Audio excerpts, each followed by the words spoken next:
नमस्कार. जागृती मंच स्पर्धा महोत्सवाचं यंदाचं 27वं वर्ष. महिलांमध्ये असलेला सुप्त गुण म्हणजे सुगरण. या सुगरण गुणांना वाव देण्याकरता जागृती मंचच्या वतीने शनिवार दिनांक 31 जानेवारी रोजी सायंकाळी 6 वाजता पाककला स्पर्धेचं आयोजन श्रमिक जिमखाना नामजोशी मार्ग डिलाय लोड परेल येथे आयोजित केलेली आहे. या स्पर्धेमध्ये जास्तीत जास्त महिला स्पर्धकांनी भाग घेऊन आपलं कला नैपुण्य त्या ठिकाणी सादर करावं. या स्पर्धेचा विषय आहे शाकाहारी भारतीय इंडो आणि पाश्चात्य पदार्थांचं मिश्रण करून शाकाहारी पदार्थ बनवावा.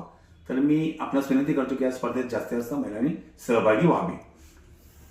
विजेत्या स्पर्धकांना प्रथम द्वितीय तृतीय त्याप्रमाणे अनेक इतर बक्षिसं दिली जातील. त्यासोबत प्रत्येक भाग घेणाऱ्या महिला स्पर्धकाला आम्ही खास पारितोषिक देऊन त्यांचा त्या ठिकाणी गौरव करणार आहोत.